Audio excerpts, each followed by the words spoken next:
যুক্তরাষ্ট্রের চাকরির বাজারে নীরব কিন্তু গভীর সংকট তৈরি হচ্ছে, যা লাখো কর্মীর জীবন ও সিদ্ধান্তকে প্রভাবিত করতে পারে।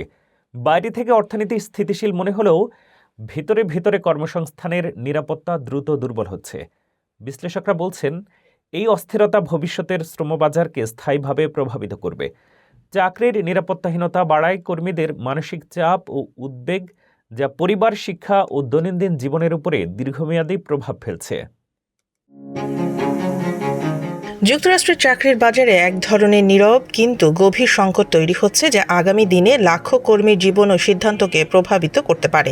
বাইরে থেকে অর্থনীতি স্থিতিশীল মনে হলেও ভেতরে ভেতরে কর্মসংস্থানের নিরাপত্তা দ্রুত দুর্বল হচ্ছে। বিশেষজ্ঞরা একে বলছেন ফরএভার লে অফ, যেখানে কোম্পানিগুলো একেবারে বড় ছাঁটাই না করে সারা বছর ধরে ধীরে ধীরে কর্মী কমাচ্ছে। ফলে কর্মীরা সবসময় চাকরি হারানোর আশঙ্কায় ভুগছেন।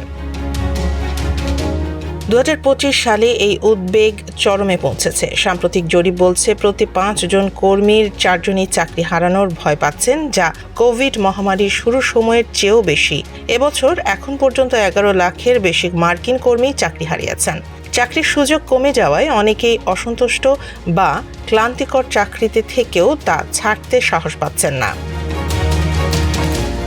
এর সঙ্গে যুক্ত হয়েছে কৃত্রিম বুদ্ধিমত্তা ও অটোমেশনের বিস্তার। বিশ্ব অর্থনৈতিক ফোরামের মতে আগামী কয়েক বছরে কর্মীদের প্রায় 39% দক্ষতা অপ্রাসঙ্গিক হয়ে পড়তে পারে। সবচেয়ে ঝুঁকিতে রয়েছে ক্লারিক্যাল ও কারখানা ভিত্তিক চাকরি, আর বাড়ছে স্বাস্থ্যসেবা ও সামাজিক খাতের কাজ।